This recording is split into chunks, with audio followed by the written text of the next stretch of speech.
Hello everyone, welcome to WiFi study changing the way of learning. आप सभी लोगों का स्वागत है आज की इस क्लास में। आज बहुत इंपॉर्टेंट सेशन लेके आए और आप सभी लोगों से बोलेंगे दो तीन चीजें। जैसा कि लॉजिकल का पार्ट हम लोग लेके चल रहे हैं। अभी आप लोगों ने statement assumption, problem course of action और कॉज एंड इफेक्ट, इतने सारे टॉपिक्स ऑलरेडी कर लिए। आज का टॉपिक बहुत इंपॉर्टेंट है and that is statement and argument. जब मेंस एग्जाम के लिए आप जाएंगे तो ये आपके लिए बहुत जरूरी हो जाएगा, ठीक है। तो अभी अब आपके जितने भी एग्जाम्स आपने प्रीलिम्स दे लिए हैं तो मेंस आपका लाइनअप है ऑलरेडी। स्टेटमेंट आर्ग्यूमेंट उस हिसाब से बहुत इंपॉर्टेंट टॉपिक हो जाता है और इसको एकदम आसान तरीके से समझने की कोशिश करेंगे। और मैंने आपको बताया था जब हम लोग स्टेटमेंट एजम्पशन कर रहे थे तो मैंने आपको वो चीजें बताई थी कि कैसे करके भाई क्या ऐसे पॉइंट्स हैं जो मतलब स्टेटमेंट एजम्पशन जो है वो आर्ग्यूमेंट से लिंक कैसे है, वो सारी चीजें बताई थी। अब वो सारी चीजें आपसे बात करेंगे और उसके पहले मैं आप सभी लोगों को एक जो पॉइंट है वो बोलना चाह रहा हूं। ये आपको दिख रहा होगा BT10 which is my referral code plus का कोई भी अगर आप प्रोडक्ट लेते हैं, bank, SSC, railway, UPSC, UGC, net, कोई भी आपके जान पहचान में आप लेने वाले हैं या फिर आपके जान पहचान में कोई ऐसा है जो लेने वाला है, उन सभी लोगों को बोलिएगा कि जो है प्लस का ये सब्सक्रिप्शन जरूर परचेज कर लें।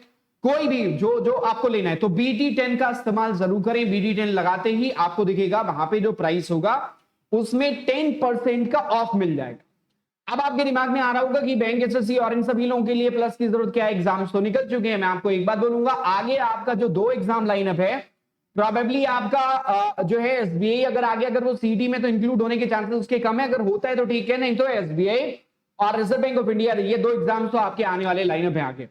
इनफैक्ट अगर वो भी होता है तो आपका CT की प्रिपरेशन को लेकर भी चीजें आपको प्रॉपर गाइडेंस चाहिए होगी, क्योंकि पहली बार में वो आ रहा है और पहली बार ऐसा होता है कि चीजें अलग होती हैं, तो उसको समझने के लिए एक प्रॉपर गाइडेंस की जरूरत होगी।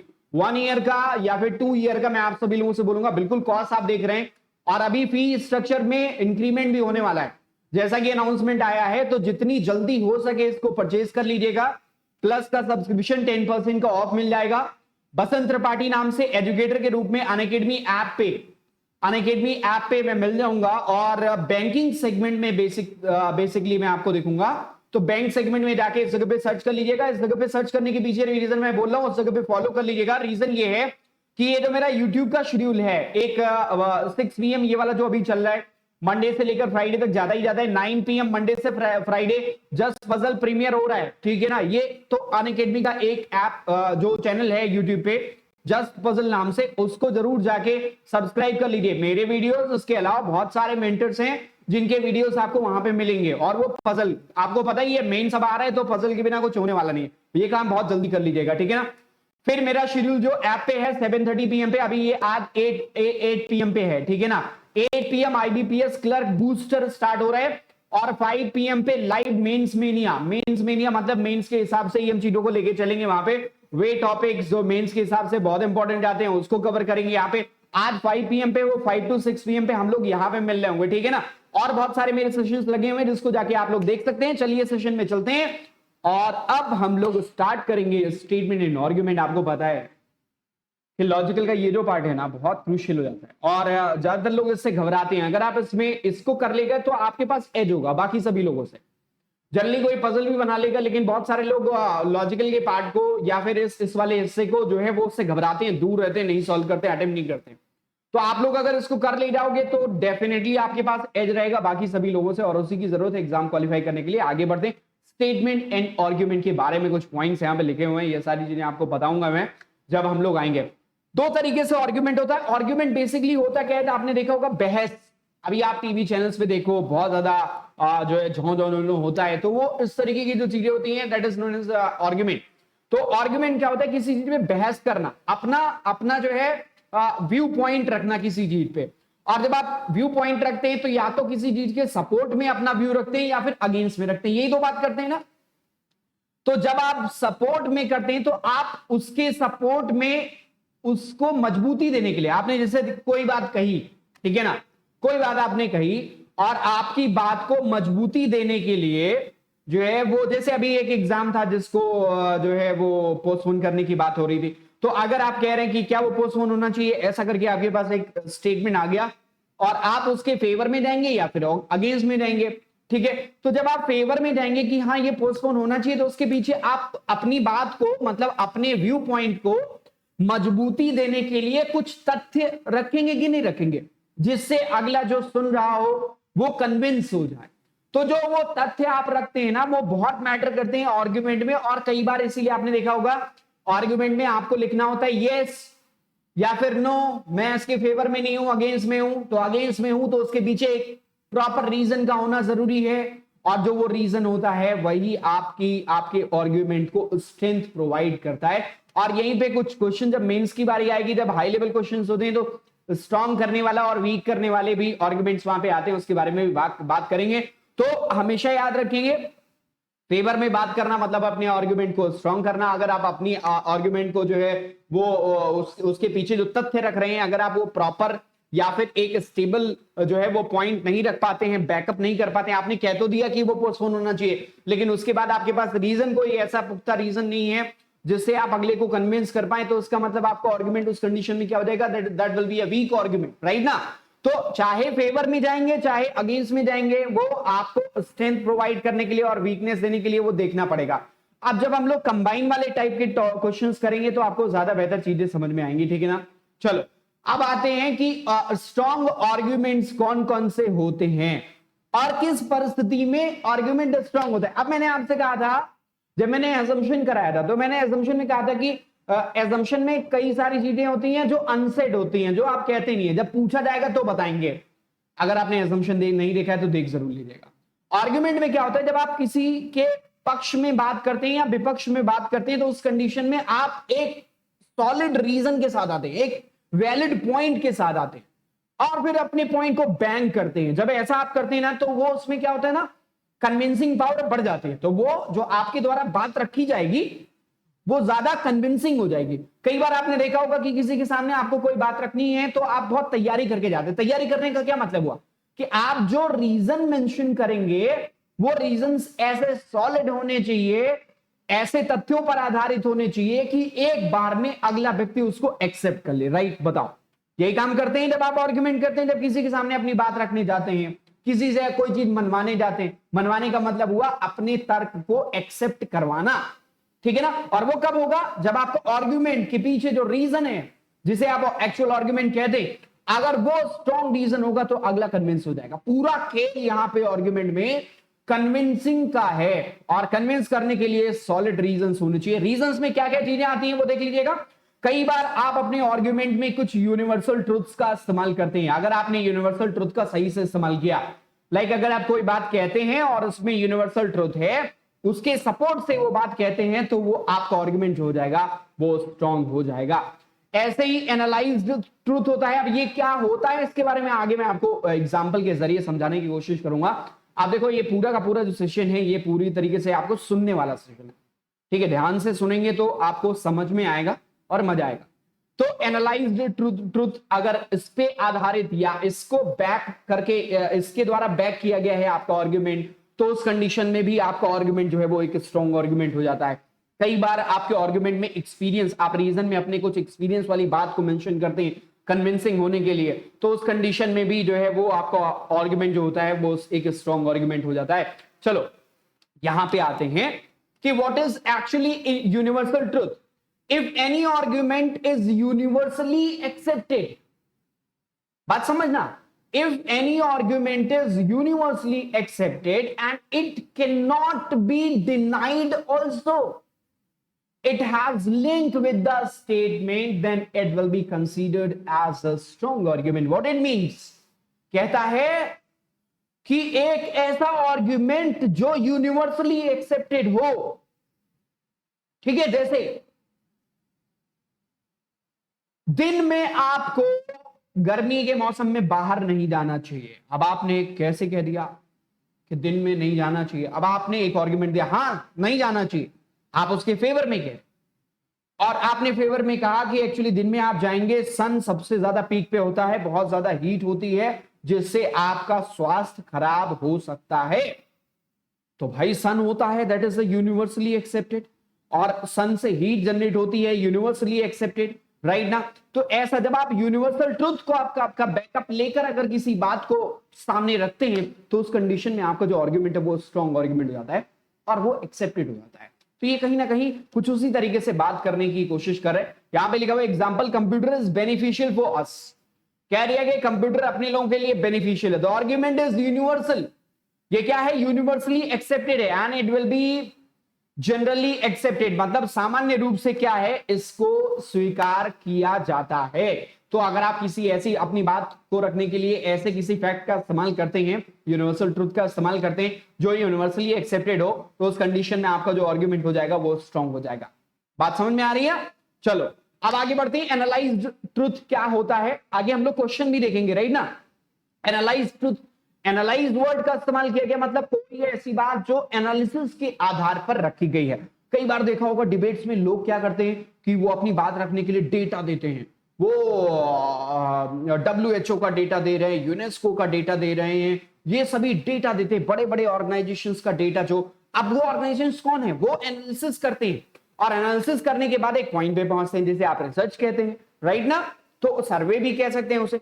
तो उसके बाद वो उनका एक एनालिसिस है, उसके बिहाफ पे अगर आप किसी बात को रखते हैं तो वो भी एक्सेप्टेड। अब यहां पे एक दूसरी बात भी कही गई है, एनालाइज ट्रुथ और क्या हो सकता है जो यहां पे लिखा हुआ है, ये तो मैंने वो बताया जो यहां पे नहीं लिखा हुआ है। देखो, the decision taken by your government, supreme court, constitutional body, United Nations और any supreme authority is also welcomed and deemed as analyse truth. क्या मतलब हुआ कि जो गवर्नमेंट है वो, इसका मतलब गवर्नमेंट इज अ बॉडी और वो कई सारे लोग मिलकर किसी डिसीजन पे पहुंचते हैं, इसका मतलब उन्होंने एक प्रॉपर एनालिसिस करी है। तो जब आप उसका बैकअप लेके, और आपने देखा होगा कई बार आप अपने आर्गुमेंट में कहते हैं तो गवर्नमेंट का नियम है, बताओ तो नियम है, सरकार का नियम है, तो आप कहते हैं कि अगला चुप हो जाएगा उस कंडीशन में, ठीक है। ऐसे सुप्रीम कोर्ट का कोई दिया आपने हवाला कि सुप्रीम कोर्ट में ऐसे, जैसे SSR के केस की बात करें तो सुप्रीम कोर्ट में अभी केस गया था, तो वहां पे एक स्टेट से दूसरे स्टेट में ट्रांसफर होने की बात आई, तो वहां पे लोग अलग अलग तरीके से बैकअप कर रहे थे, कुछ ऐसे पुराने एविडेंसेस की बात कर रहे थे जहां पे ऐसा हुआ था। तो इस तरीके की चीजें जो कोर्ट और ये गवर्नमेंट या कॉन्स्टिट्यूशनल बॉडी है ये किसी डिसीजन को देती है, या इनकी इनकी कही गई किसी बात को जो है आधार मानकर अगर आप अपनी बात को रखते हैं तो उस कंडीशन में वो होता है एनालाइज्ड ट्रुथ के बिहाफ पे अपनी बात को रखना, और उस कंडीशन में जो आर्गुमेंट होता है वो एक्सेप्टेड हो जाता है, मतलब वो एक स्ट्रॉन्ग आर्गुमेंट होता है। बात समझ में आ गई होगी हमें लग रहा है। जिससे देखो यहां पे लिखा हुआ primary education has been incorporated as fundamental right in India. तो ये क्या है, ये एनालिसिस किया गया और इसको गवर्नमेंट ने क्या किया, फंडामेंटल राइट में डाल दिया। तो उसका मतलब अब इस लाइन का अगर आप इस्तेमाल करेंगे, इस तथ्य का कहीं पे इस्तेमाल करेंगे तो आपका स्ट्रॉन्ग जो आर्गुमेंट होगा वो हमेशा क्या हो जाएगा, स्ट्रॉन्ग हो जाएगा। बात समझ में आ रही है कि नहीं? तो स्ट्रॉन्ग आर्गुमेंट के लिए एनालाइज ट्रुथ होना जरूरी है। Now coming to third one, that is experience based. if any argument said on the basis of experience then it will be accepted। like ऐसी परिस्थिति में ऐसा करने पर ऐसा हो जाता है according to experience, या कोई पर्टिकुलर एविडेंस का आपने हवाला दिया कि ऐसी परिस्थिति में वहां ऐसा हुआ था और ऐसा होता है, ऐसी चीजें निकल के आती हैं, तो उस कंडीशन में वो क्या हो जाएगा, एक्सेप्टेड हो जाएगा। एक्सपीरियंस, जैसे यहाँ पे एक एग्जांपल उन्होंने लिखा हुआ e commerce should be encourage in the country. ये किस बात पे है, ये एक्सपीरियंस है, क्योंकि ई कॉमर्स जो है बाकी कंट्रीज में भी आपने देखा होगा उनको बहुत बढ़ावा दिया गया और उससे बहुत ज्यादा फायदे भी होते हैं। तो उस तरीके की चीजें जो है वो आर्गुमेंट में जब आती हैं जो किसी एक्सपीरियंस पर आधारित होती हैं, जो पहले घटित हो चुकी हो उस पर आधारित होती हैं, तो उस कंडीशन में जो आर्गुमेंट आपका होता है वो एक वैलिड आर्गुमेंट या फिर एक स्ट्रॉन्ग आर्गुमेंट की तरफ बढ़ जाता है। बात समझ में आई कि नहीं? अब आगे बढ़ेंगे। हाँ, बस एक बात ध्यान रखना, अब आपने यूनिवर्सल ट्रुथ भी इस्तेमाल किया और लिंक कहीं आई नहीं है, उसका यूज ही नहीं है, जो आप बात रख रहे हैं वो कुछ और बात कह रहे हैं, यूनिवर्सल ट्रुथ कुछ और लगा रहे हैं, तब बात अलग है। यूनिवर्सल ट्रुथ मतलब उसी बात को मजबूती देने वाला कोई यूनिवर्सल ट्रुथ या एनालाइज ट्रुथ या एक्सपीरियंस पर आधारित बात अगर आप कहते हैं, then in that case that argument will be valid और strong argument. Right, are you getting my point? चलो, coming to the next point, next segment, that is the weak argument. How to identify whether argument is a weak और strong. Strong के लिए तो अपने लोगों ने बात करी, वीक के लिए बात करेंगे। There are 4 different points, like one is ambiguous, ठीक है ना। अब इसका क्या मतलब होता है, जब एग्जांपल पे आएंगे तो आपको ज्यादा बेहतर समझ में आएगा। फिर simple information, opinion based, superfluous, ये 4 तरीके के होते हैं। अब ये होता क्या है, ये एग्जांपल से समझने की कोशिश करते हैं। Now coming to very first, क्या लिखा हुआ, ambiguous, the argument which is not clear in meaning and creates doubt और confusion is taken as the ambiguous argument. What it means? One should eat, drink freely because tomorrow one has to die. देखो, एक question आपके सामने रखा गया था कि क्या फास्ट फूड पे बैन लगना चाहिए? बताओ। अब वहां पे एक आर्गुमेंट दिया गया, ठीक है? आर्गुमेंट कहा गया one should eat drink freely because tomorrow one has to die. बिल्कुल फ्री होके खाइए पीजिए क्योंकि कल तो मरना ही है। ये किसका आर्गुमेंट हो सकता है? यू बेटर नो, है ना? तो ऐसा कभी भी आर्गुमेंट दिया गया कि क्या, चूंकि ये अगर क्वेश्चन पूछा गया इसका मतलब फास्ट फूड से रिलेटेड कई सारी जो है वो चीजें हो रही हैं, है ना? कहा गया कि फास्ट फूड से पिछले कुछ मान लो पिछले समय में ऐसा हुआ कि फास्ट फूड से रिलेटेड बहुत सारे लोग ऐसे जिससे फास्ट फूड खाकर जिनकी जो है तबीयत बहुत ज्यादा खराब हुई। तो आप वहां पे आर्गुमेंट आप दे रहे हैं कि क्या, तो उसमें क्या पूछा गया, क्या इस पे बैन लगना चाहिए? अब आप आर्गुमेंट दे रहे हैं बैन नहीं लगना चाहिए। क्यों नहीं लगना चाहिए? आप रीजन भी दे रहे हैं, one should eat drink freely because tomorrow one has to die. मतलब एक आदमी को आराम से कुछ भी खाने की इजाजत होनी चाहिए क्योंकि कल तो मरना है। अरे भाई सवाल तो देखो, है ना? और अब अपना आर्गुमेंट देखो, बिल्कुल हवा में बातें, जैसे हम लोग कहते नहीं है कि यार तुम कुछ भी हवा में बातें कर रहे हो। तो एम्बिगुअस का मतलब होता है हवा में बात करना। बात समझे? हवाई बात करना, that is known as ambiguous, right? तो ऐसा जब भी आएगा वो आर्गुमेंट हमेशा वीक आर्गुमेंट में चला जाएगा। Coming to next point, that is a simple information. If any argument shows that the sentence is copying, imitating anything, then it cannot be accepted. अभी देखो एक एग्जांपल पे आते हैं। बोला गया कि क्या इंडिया में वन चाइल्ड रूल को फोर्सफुली इंप्लीमेंट करना चाहिए, ठीक है? और फिर किसी ने कहा कि XYZ कंट्री, यस करना चाहिए because XYZ country have already done that. Getting what I am trying to से?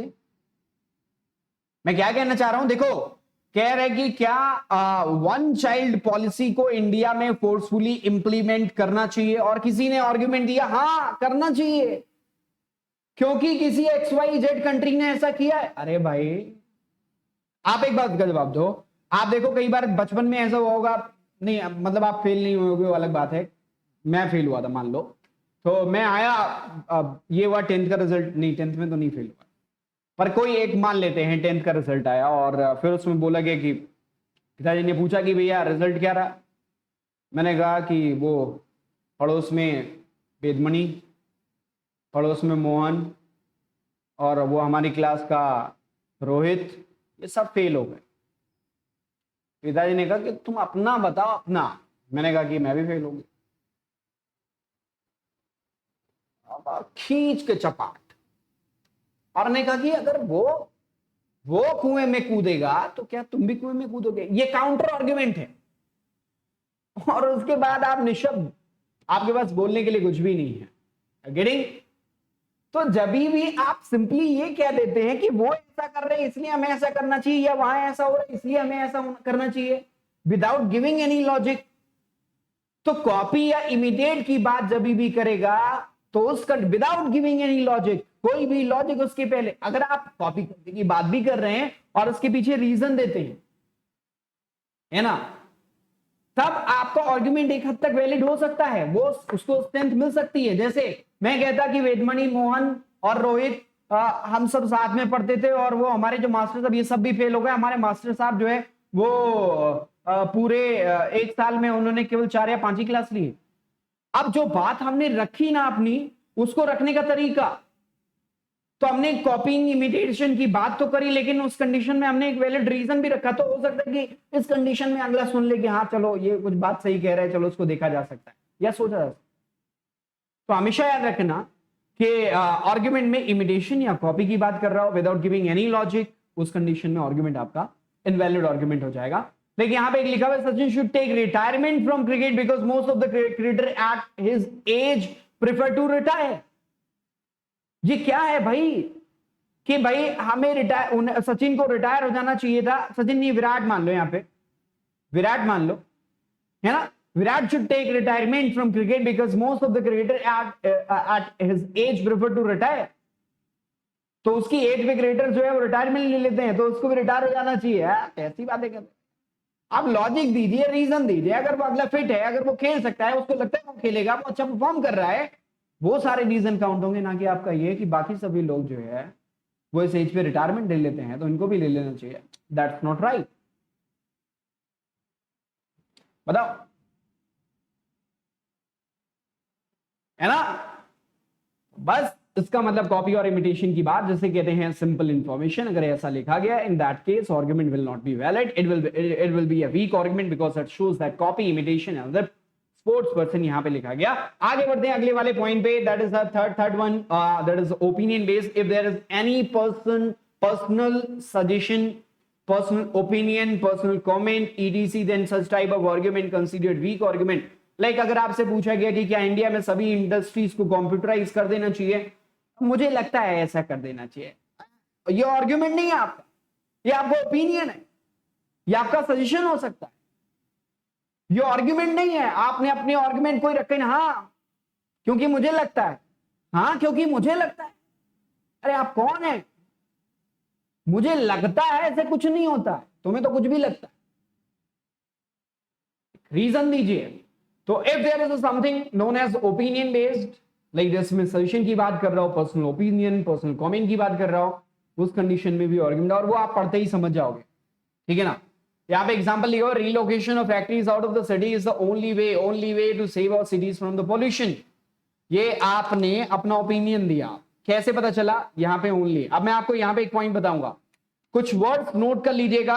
ऑल, यहां पे भी ईच, एवरी, नन, ओनली, इन शब्दों का इस्तेमाल अगर आर्ग्यूमेंट में किया गया तो वो आर्ग्यूमेंट क्या हो जाएगा? वीक हो जाएगा। ये मोस्ट ऑफ द केसेस में, I can say that most of the cases mean 95% cases ऐसे होंगे जहां पे ये डिपेंड करता है इसका यूज कैसे किया गया। कई बार इसका इस्तेमाल अलग तरीके से होगा, वो एग्जांपल्स में आगे जब प्रैक्टिस में भी आऊंगा कल वाले सेशन में के सेकेंड पार्ट में, तो प्रैक्टिस जब कराऊंगा तो कुछ चीजें और बता दूंगा आपको। राइट, इतना समझ में आ रही आप सभी लोगों को? ओके, चलो आगे बढ़ते हैं। अब आप देख लेते हैं अगला, that is the last one for the weak argument, that is the superfluous. If the given argument does not have any useful purpose or is in excess of need, then it will be taken as a weak argument. Superfluous का मतलब क्या हो? मतलब आप argument कुछ भी दे रहे हैं, कुछ भी मतलब कुछ भी ऐसे टाइप का जिसमें आप कुछ भी कह रहे हैं और बात कुछ और हो रही है।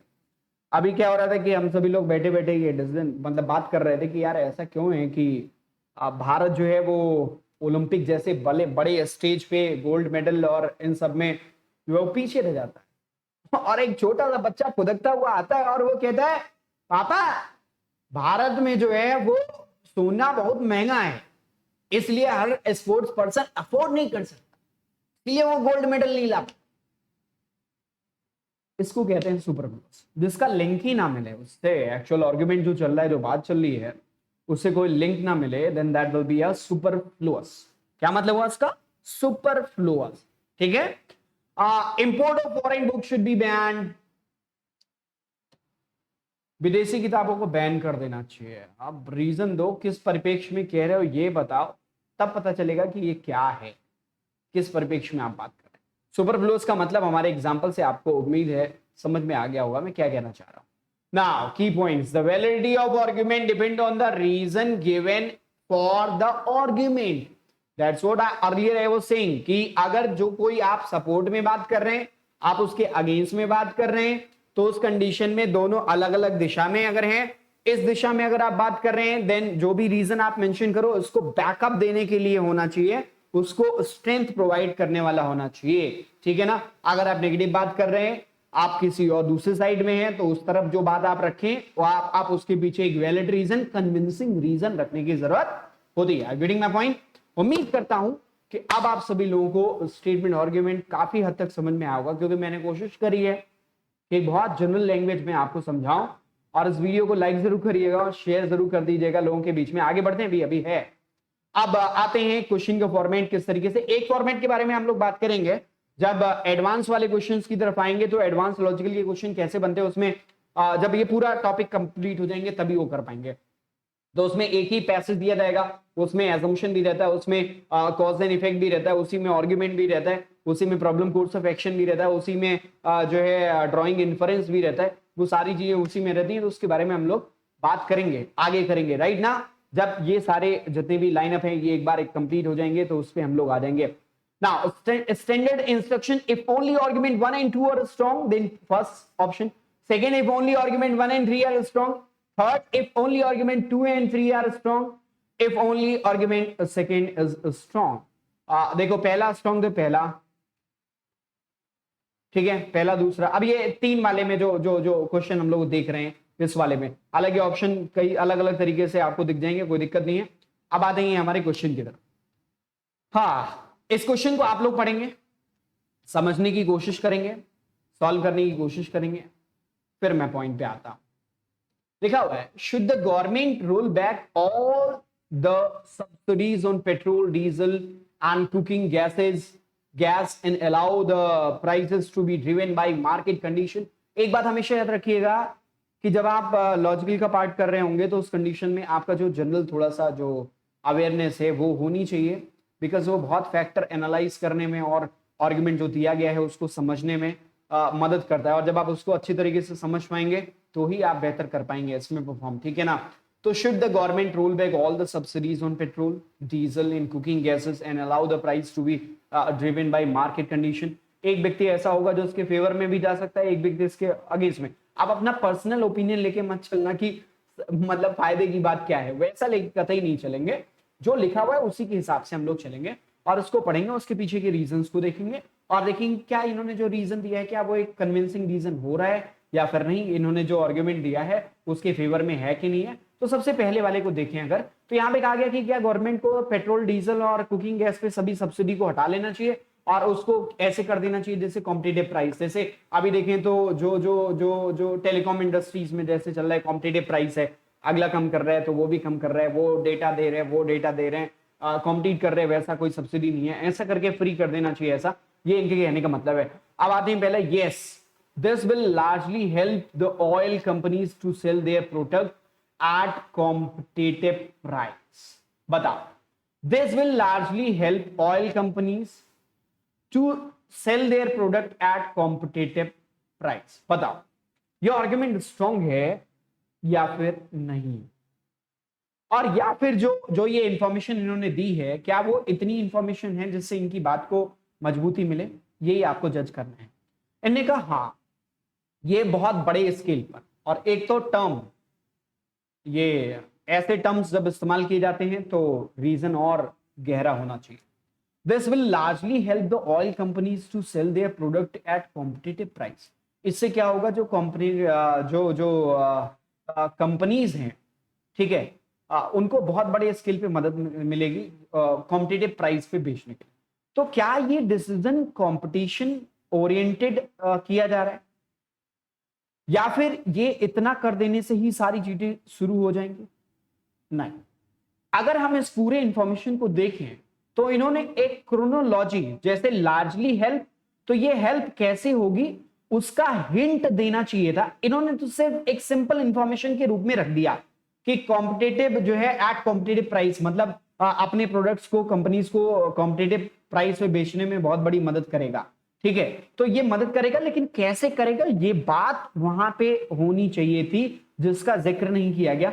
तो इसीलिए इस आर्गुमेंट को हम हल्का मानेंगे और हम बोलेंगे कि ये आर्गुमेंट जो है वो कैसा आर्गुमेंट है, एक वीक आर्गुमेंट हो जाएगा। और हम यहां पे आते हैं, ये एक दो simple information. If any argument shows that the sentence is coping, नहीं ambiguous, the argument which is not clear in meaning और क्रिएट्स डाउट और confusion, it takes ambiguous argument. मतलब कैसे, आप पूछेंगे कैसे करेगा, वो क्रोनोलॉजी तो समझे, वो जो है फ्लो चार्ट तो बताइए, थोड़ा सा डिटेल किया होता कि कैसे ये हेल्प करेगा। आपने सिंपली कह दिया कि वो कॉम्पिटिटिव प्राइस को जो है वो बेचने में, प्रोडक्ट में मदद करेगा, वो तो स्टेटमेंट में भी ऊपर लिखा हुआ है। So the first argument is what? Weak argument. Now coming to second one. No, the general public cannot. No, the general public cannot afford the original price of those products. ये practically क्या है? Doesn't matter. पर ये practically आप देखो, ये आप बोलेंगे कि ये आपका ओपिनियन है कि जनरल पब्लिक उसको अफोर्ड नहीं कर पाए। कैसे कह सकते हैं कि जनरल पब्लिक उसको अफोर्ड नहीं कर पाएगा? ठीक है ना?